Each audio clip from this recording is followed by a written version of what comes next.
कैसे हैं बच्चों आप लोग। पिछली क्लास में मैंने बताया था कि वो कौन कौन सी प्रैक्टिसेस हैं जो कि एग्रीकल्चर में की जाती हैं। अब उन एग्रीकल्चरल प्रैक्टिसेस के बारे में हम लोग वन बाय वन उनकी पढ़ाई करेंगे। तो सबसे पहले हम लोग चलते हैं जो कि एग्रीकल्चर का जो फर्स्ट स्टेप था, सॉइल प्रिपरेशन। सॉइल प्रिपरेशन में हम लोग बच्चों चलते हैं। देखिए कि सॉइल क्या है बच्चों, कि बहुत सारे प्लांट्स के ग्रोथ का मीडियम है। सॉइल प्लांट्स के ग्रोथ का मीडियम है। रूट्स क्या करते हैं बच्चों, कि वाटर, एयर और वाइटल न्यूट्रिएंट्स सॉइल से ही एब्जॉर्ब करते हैं। सॉइल प्रिपरेशन में दो चीज़ें इन्वॉल्व होती हैं, एक होती है प्लाइंग और एक होती है लेवलिंग, मतलब खेतों को जोतना और उनको बराबर करना, प्लाव करना और लेवल करना। सबसे पहले चलते हैं प्लाइंग के बारे में। प्लाइंग मतलब कि ये एक प्रोसेस है बच्चों जो जिसमें कि क्या किया जाता है कि the process of loosening and turning of the soil, मतलब सॉइल को लूज़ कर देना। सॉइल को जैसे कि हम लोग जब प्लाइंग करते हैं तो नीचे की सॉइल जब ऊपर आ जाती है तो उसी को हम लोग प्लाइंग कहते हैं, जिससे क्या होता है कि सॉइल लूज़ हो जाती है। इसी को हम लोग प्लाइंग या टीलिंग भी कहते हैं। ये प्रोसेस इतना ज़रूरी क्यों है, ये प्रोसेस इतना इम्पोर्टेंट क्यों है, इसके कुछ रीजन्स हैं। क्या रीजन है बच्चों? It allows the roots to penetrate deeper in the soil. पहली बात क्या है कि ये रूट्स को अलाउ करता है कि सॉइल में अंदर तक जाए। This helps to fix the plant more firmly to the ground. और यही हेल्प करता है, जितना अंदर रूट रहेगा उतना ही प्लांट अच्छे से ग्राउंड में फर्मली, मतलब कि सही से खड़ा रहेगा, ज़्यादा स्ट्रांगली वो उसमें रहेगा। सेकंड है, it helps in trapping air in the soil which is use by roots to breathe easily. मतलब कि दूसरा पॉइंट क्या है बच्चों, कि सॉइल में रूट्स जितना अंदर तक जाएगा, रूट्स अगर अंदर तक जाएगा तो क्या होगा बच्चों, अगर सॉइल ज़्यादा वो रहेगी, प्लाव की हुई रहेगी, ज़्यादा लूज रहेगी, तो इससे फ़ायदा क्या होगा कि जो रूट्स होंगी उनको एयर लेने में आसानी होगी। एयर आराम से रूट्स में आएगा और वो आसानी से प्लांट्स ब्रीथ करेंगे। अगली बात है कि न्यूट्रिएंट रिच सॉइल। क्या होता है कि जब प्लाइंग हम लोग करते हैं तो नीचे की मिट्टी ऊपर आ जाती है, जिससे कि जो भी न्यूट्रिएंट्स होते हैं नीचे की तरफ, वो न्यूट्रिएंट्स हमारे प्लांट्स के कांटेक्ट में बहुत आसानी से आ जाते हैं, जिससे कि प्लांट्स अच्छे से ग्रो कर पाते हैं। अगला है कि it helps in the growth of earthworms and microbes which in turn increase the fertility. अगला बात क्या है बच्चों, कि अर्थवर्म्स और माइक्रोब्स की जो भी संख्या है, जो भी ग्रोथ होता है उनका, वो बढ़ जाता है प्लाइंग करने से, और जिससे कि अल्टीमेटली सॉइल की फर्टिलिटी भी बढ़ जाती है। अब क्या है, अगला अगला पॉइंट है कि अनवांटेड प्लांट्स, जिनको कि हम लोग वीड्स कहते हैं बच्चों, वो अनवांटेड प्लांट्स भी नीचे की तरफ चले जाते हैं। जो ऊपर लेयर में होते हैं वो नीचे की तरफ दब जाते हैं और सड़ जाते हैं, जिससे कि सॉइल की फर्टिलिटी भी बढ़ जाती है और अनवांटेड प्लांट्स भी ख़त्म हो जाते हैं। अगला पॉइंट है कि इट हेल्प्स मैन्योर्स और fertilizers to mix well with the soil. अगला पॉइंट है कि जब हम लोग प्लाइंग करते हैं तो जो भी मैन्योर या फर्टिलाइज़र हम लोग खेतों में डालते हैं पहले, वो अच्छे से उसमें मिक्स हो जाते हैं, जिससे कि हमारी जो सॉइल की फर्टिलिटी है वो बहुत ही बेहतर हो जाती है। कुछ इम्प्लीमेंट्स हैं बच्चों, कुछ इंस्ट्रूमेंट्स एग्रीकल्चरल टूल्स हैं जो कि प्लाइंग करने में इस्तेमाल होते हैं, जिनका नाम है प्लाऊ, होए एंड कल्टीवेटर। प्लाऊ का बच्चों आप लोगों ने देखा होगा, जैसे कि ये देखिए, ये है प्लाऊ जो कि लकड़ी का बना होता है, वुडन प्लांक है, ये उसका शाफ्ट है, जिसको कि हम लोग कोई भी बैल होता है उस पर हम लोग लगा देते हैं। उसके बाद से ये क्या है, ये शेयर है जो कि मिट्टी में जाता है और मिट्टी को पलट देता है। तो ये काम होता है प्लाऊ का।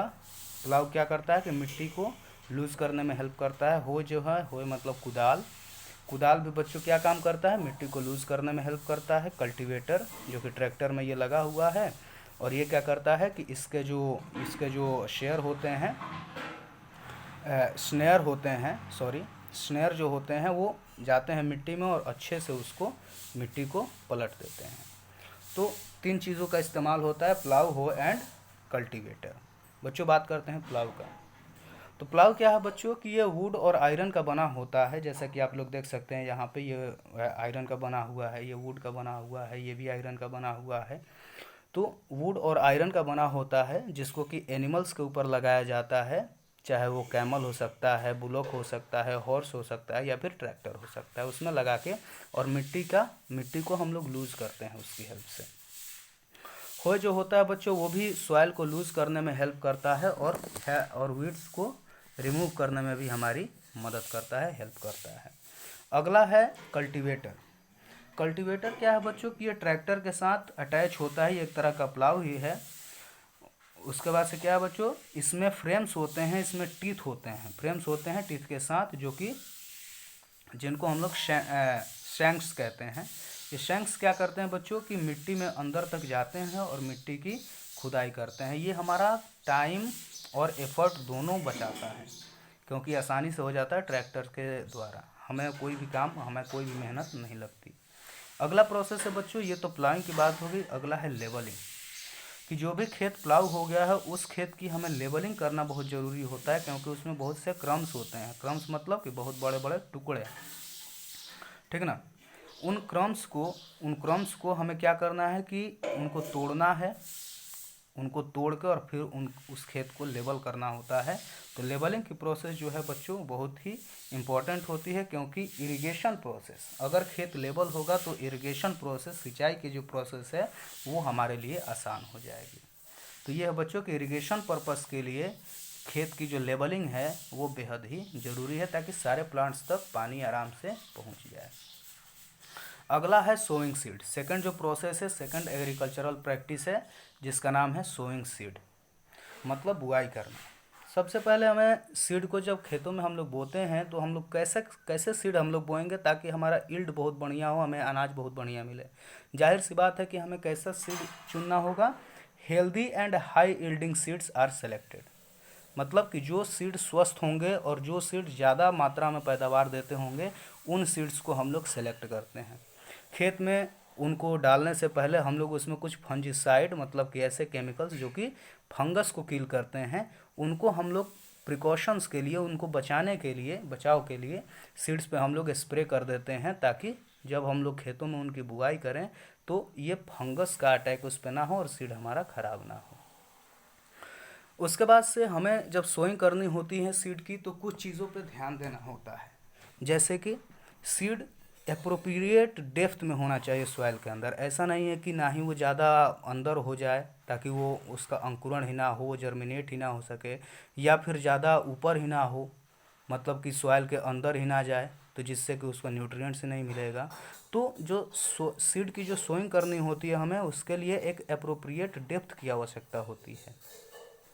उसके बाद से सीड्स के बीच में, मतलब एक सीड और दो या चार सीड हैं तो उन सीड्स के बीच में अच्छा स्पेस होना चाहिए, गैप होना चाहिए। अगर स्पेस नहीं होगा, अगर ओवर क्राउडिंग हो जाएगी तो जिससे कि जो जो भी प्लांट उगेगा उसमें न्यूट्रिएंट्स के लिए कंपटीशन होगा और उतना न्यूट्रिएंट नहीं मिल पाएगा, तो फिर वो अच्छा नहीं हो पाएगा। तो दो बच्चों बहुत ही इंपॉर्टेंट बात है, क्या क्या। पहली बात कि सीड का एडिक्वेट डेप्थ होना चाहिए, और दूसरी बात है कि उसमें ओवर क्राउडिंग नहीं होनी चाहिए, उसमें स्पेस होना चाहिए सीड्स के बीच में। अगर हमें हेल्दी सीड्स को अगर पता करना है, हेल्दी सीड्स को हमें निकालना है, अगर हमारे पास बहुत सारे सीड्स हैं उसमें से हेल्दी सीड्स को हमें छांटना है, तो क्या करेंगे, सबसे आसान काम है कि सारे सीड्स को हम लोग पानी में डाल देंगे। और पानी में डाल देंगे तो क्या होगा कि जो भी डैमेज सीड्स होंगे वो आप लोग यहाँ पे देख सकते हैं कि डैमेज सीड्स क्या हैं, पानी के ऊपर फ्लोट करने लगते हैं, और जो भी हेल्दी सीड्स हैं वो नीचे की तरफ होंगे। तो जो भी डैमेज सीड्स हैं उनको हम लोग छान के बाहर निकाल देंगे और हेल्दी सीड्स को हम लोग खेतों में डाल देंगे। ये जो बच्चों सोइंग होती है, सोइंग के लिए एक मशीन होता है, उसको दो तरह से सोइंग हम लोग कर सकते हैं। एक होता है मैनुअल सोइंग, ठीक ना। मैनुअल सोइंग होता है, मैनुअल सोइंग का मतलब होता है कि अपने हाथों से हम लोग क्या करते हैं कि सीड्स को स्कैटर कर देते हैं, फैला देते हैं, छींट देते हैं खेतों में, और जिससे कि क्या होता है कि छींटने से क्या होता है कि सीड्स मिट्टी में चले जाते हैं और अच्छे से वो लोग उगने भी लगते हैं। इस प्रोसेस को हम लोग कहते हैं बच्चों ब्रॉडकास्टिंग। ब्रॉडकास्टिंग प्रोसेस के द्वारा हम लोग क्या करते हैं, सीड्स को हाथों से ऐसे छींट देते हैं पूरे खेत में इधर उधर, और फिर वो सीड्स उग जाते हैं। लेकिन इसमें प्रॉब्लम ये हो जाता है कि कोई कोई सीड्स ऐसे भी होते हैं जो कि 2 4 10 सीड एक ही के पास गिर गए तो उनमें स्पेस नहीं रह जाता और वो लोग उतना अच्छे से उग नहीं पाते हैं। तो अच्छे स्पेस के लिए ताकि हमें पता हो कि इतने दूर में इतना ही सीड गिरा होगा, तो अच्छे स्पेस के लिए हम लोग क्या करते हैं कि सीड ड्रिल का इस्तेमाल करते हैं। सीड ड्रिल क्या होता है बच्चों, एक ट्रैक्टर के साथ ही जोड़ने वाली एक मशीन होती है जिसमें कि कुछ फनल शेप का इसमें सीड को स्टोर करने के लिए ऊपर रखा गया है बच्चों। इसमें सीड रखा जाएगा और यहाँ से क्या होगा कि फनल शेप्ड में यहाँ से बना होगा और एक पाइप के द्वारा वो जाके उसमें भी उस सीड ड्रिल में भी लगा होता है बच्चों, शेयर लगा होता है, उसमें जाके वो गिरेगा सीड और फिर वो अच्छे स्पेस के साथ पूरे खेतों में हमारे स्कैटर हो जाएगा, फैल जाएगा। सीड ड्रिल से बच्चों हेल्प हमें ये मिलती है कि जो भी सीड हम लोग बोते हैं वो एक अच्छे स्पेस में होता है और एक अच्छे उनको सारी चीज़ें न्यूट्रिएंट्स हो गए, जो भी न्यूट्रिएंट्स है, जो भी सनलाइट है, सबके लिए कंपटीशन उनमें नहीं हो पाता। इसका सीड ड्रिल हेल्प करता है हमें यूनिफॉर्मली सोइंग में, मतलब सीड का यूनिफॉर्म सोइंग होगा और हमारा टाइम भी बचाता है, हमारा एफर्ट भी बचाता है। उसके बाद से क्या होता है कि तीसरा हेल्प ये करता है कि सीड्स जो होंगे वो सॉइल के अंदर रहेंगे तो क्या होगा, कोई भी चिड़िया आके उन सीड्स को खा नहीं पाएगी और जिससे कि सीड भी हमारा प्रोटेक्ट रहेगा। फार्मर्स क्या करते हैं कि वो सिर्फ हेल्दी सीडलिंग्स को, कुछ फार्मर कुछ खेत वो ऐसे भी बोए जाते हैं जिसमें कि सीडलिंग्स लेके और फिर उनको बोया जाता है, जैसे कि पेडी हो गया, जैसे कि चिली हो गया, जैसे कि टोमेटो हो गया, इन सब की खेती करनी होती है तो सबसे पहले उस सीड को, जो उनके सीड होते हैं, उन सीड्स को हम लोग नर्सरी में लगाते हैं और नर्सरी से फिर कुछ स्मॉल प्लांट्स हो जाते हैं, उन प्लांट्स को लाके हम लोग खेतों में लगाते हैं। इस प्रोसेस को बच्चों हम लोग कहते हैं ट्रांसप्लांटेशन, मतलब कि नर्सरी से प्लांट्स को लाना और फिर उनको खेतों में लगाना, यह प्रोसेस कहलाता है ट्रांसप्लांटेशन। अगला हम लोगों का प्रोसेस है, अगला एग्रीकल्चरल प्रैक्टिसेस है addition of manures and fertilizers. बहुत ही इंपॉर्टेंट प्रोसेस है बच्चों, क्योंकि इस प्रोसेस में हम लोग क्या करते हैं कि खेतों में मान लिया जाए कि खेतों में बहुत समय तक एक ही क्रॉप बोया जा रहा है, क्रॉप बोते बोते क्या होता है, क्रॉप की सोइंग करते करते क्या होता है कि उनमें से जो न्यूट्रिएंट वैल्यू है उस सॉइल की वो कम होने लगती है धीरे धीरे, और जो न्यूट्रिएंट का जो अमाउंट है उस सॉइल से कम होने लगता है तो जाहिर है कि अगला क्रॉप हम लोग लगाएंगे तो उसको न्यूट्रिशन अच्छे से नहीं मिल पाएगा और वो अच्छे से ग्रो नहीं कर पाएगा।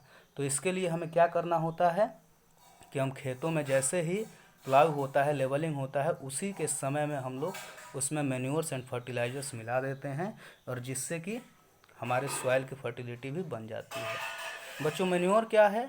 मैन्योर एक नेचुरल सब्सटेंस है जो कि प्लांट्स और वेजिटेबल मैटर से डिकम्पोज करके बनाया जाता है। उनका डिकम्पोजिशन कौन करता है? ये डिकम्पोजिशन करते हैं माइक्रो ऑर्गेनिजम्स। तो बच्चों मैन्योर क्या है? मैन्योर एक नेचुरल सब्सटेंस है जिसको कि खेतों में हम लोग डाल देते हैं और उसको माइक्रो ऑर्गेनिज्म द्वारा डिकम्पोज करके ये बनाया जाता है। ठीक है। मैन्योर जो होते हैं बच्चों वो नेचुरल फर्टिलाइजर्स होते हैं और उनको हम लोग ऑर्गेनिक मैन्योर भी कहते हैं। वीडियो ज़्यादा लेंदी ना हो जाए इसके लिए आज हम लोग यहीं तक रखने देते हैं। फर्टिलाइजर्स और इनके एडवांटेजेस डिसएडवांटेजेस इन सब के बारे में हम लोग कल बात करेंगे। Thank you.